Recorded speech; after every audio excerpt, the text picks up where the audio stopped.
आप देख रहे हैं देश news network, India number 1 network भारतीयों। देखिए, मुश्किल तो बिल्कुल नहीं रहा, इसलिए कि मैंने 6 वर्षों में जो काम किया था वो मेरे सामने था और मैंने बाकायदे डॉक्यूमेंट करके डायरी बना के अपने मतदाताओं के बीच में भेजा था। पूरा लेखा जोखा जो कहते हैं लेखा जोखा दिया था और उसमें काफ़ी कुछ था, काफ़ी वजन था। दूसरी बात हुई कि नॉमिनल बातचीत होकर आना शुरू किए और दशहरा के बाद से ही मैं लगातार उनके बीच में रहा। एक जनप्रतिनिधि से कम 3 बार मुलाकात हुई और 3 बार के अलावे जब भी मैं मिला तो अपना फ़ोन नंबर उनको दिया, उनका फ़ोन नंबर मैं लिया और लगातार हम लोग किसी न किसी कारण से संपर्क में रहे। कभी किसी को मेडिकल इमरजेंसी है, कभी किसी को कहीं कोई पैरवी करवाना है, कभी कोई ऐसे ही मिलना चाहता है। तो ऐसे करके हम लोगों ने एक इतना अच्छा परिवार की तरह संबंध बना लिया था कि टिकट अब कोई मायने नहीं रखता था। अकेले चले हैं, कारवा आगे बनेगा, क्या रणनीति? नहीं, अकेले नहीं चला हूँ भाई, मेरे साथ 5450 जनप्रतिनिधि हैं सारण के जो मेरी टीम में है और सबका फ़ोन नंबर मेरे पास है, मेरा फ़ोन नंबर उनके पास है। उनके साथ फ़ोटो खिंचाया हुआ है, उनके साथ भोजन किया हुआ है, उनका फ़ोटो बन के उनके घरों में टंगा हुआ है। तो वो संबंध जो है वो आप दूर नहीं कर सकते। मैं चुनाव उस तरह नहीं लड़ता कि किसी एजेंट के हाथ से पैसा भेज के वोट खरीदिए, तो बाकी जगह होता है, कई जगहों पर होता है। मैं सीधे मैं बताता हूँ कि मैं हूँ आपका प्रत्याशी और आपका वोट मांगने आया हूँ। इन कारणों से मैं वोट आपका मांग रहा हूँ।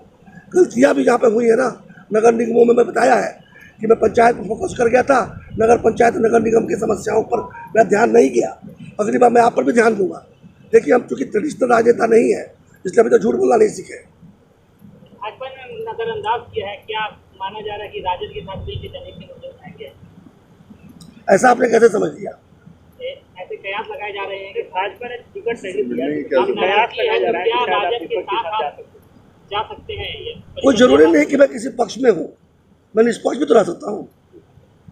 हमारे जो वोटर हैं वो सब निर्दलीय जीत के आए हैं और उन्होंने मुझे अपने दल से जिताया, यानी कि निर्दलीय जिताया है। अब आगे अगर उनकी सेवा में कुछ विशेष जोड़ने के लिए अगर किसी के साथ जाना जरूरी समझा तो वो भी मैं उनसे परमिशन लेके करूँगा। ऐसा कुछ नहीं होने वाला है कि टिकट दिया कोई, वोट दिया कोई और चले गए कहीं और। कानूनी रूप से हमारे पर दल बदल कानून नहीं लगेगा, लेकिन जिसका विश्वास लेकर मैं जा रहा हूँ उनसे तो पूछूंगा जरूर कि भाई मेरे पास ऐसा एक ऑफर आया है, हमको लगता है कि इस माध्यम से आप लोगों की मैं बेहतर सेवा करूँ। जब आएगा तब, और जब वो बोलेंगे ना ठीक है आप ये काम कीजिए, हम लोग की सेवा बेहतर दीजिए, तो वो भी करूँगा। लेकिन आज के तारीख में ऐसा कोई ऑफर है और ऐसा कोई विचार है। सर, जनप्रतिनिधि के द्वारा आप जिता के लाए गए हैं, उनकी सशक्तिकरण की दिशा में आपका क्या रोल है? बहुत जोरदार काम चल रहा है, एकदम एक अधिकार उनके अगले 2 वर्षों में पंचायत के दरवाजे तक पहुंचा देना है। कम से कम 18 विभाग हैं जो अंतिम व्यक्ति तक अपनी योजनाओं को, सेवाओं को और विकास के कार्यक्रमों को पहुंचाते हैं।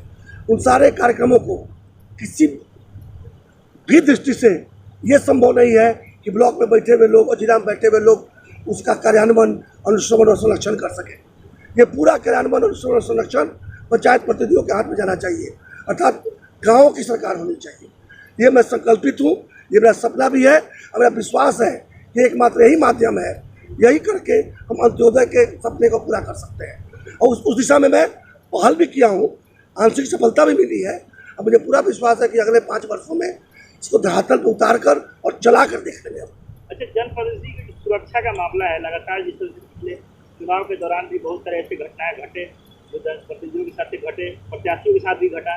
क्या उनकी सुरक्षा को लेकर के आपका? देखिए, इस विषय को लेकर मैं परसों मंत्री जी से मिला था, बात मैंने उठाया था, वो भी बहुत चिंतित है, सरकार बहुत चिंतित है। निश्चित रूप से देखिए, क्षेत्र इतना बड़ा है ना, 2.5 लाख जनप्रतिनिधि चुनाव जीत के आए हैं, कई लाख लड़े हैं, तो सबकी सुरक्षा का उपाय कर देना और सबको एक सिक्योरिटी गार्ड दे देना ये संभव भी नहीं है और ये हो भी नहीं सकता।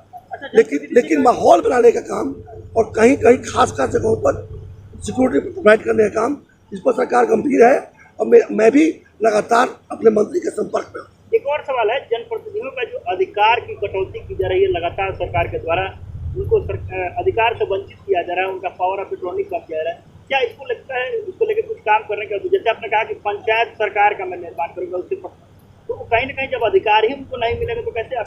मुझे ऐसा कभी नहीं प्रतीत हुआ, खास करके ये मंत्री जो है सम्राट चौधरी जी के आने के बाद से, कि कहीं भी अधिकारों में कटौती करने का प्रयास किया जा रहा है। अगर कहीं चूक भी हुई होगी तो निश्चित रूप से मेरे संज्ञान में आते ही मैं उनसे तो बात करूंगा और मुझे पूरा विश्वास है कि हम लोग उसको धरातल पर उतारने में सफल होंगे। कहीं अधिकारों में कटौती नहीं होगी बल्कि अधिकारों में बढ़ोतरी होगी। जनप्रतिनिधि का हमेशा भी शिकायत रहा है कि फंडिंग के मामले में एमएलसी जो है उनका सपोर्ट नहीं करता, इसको लेकर के आप क्या कहें? मेरे पास ऐसी कोई शिकायत नहीं आई है, इसलिए ये प्रश्न मेरे ऊपर लागू नहीं होगा।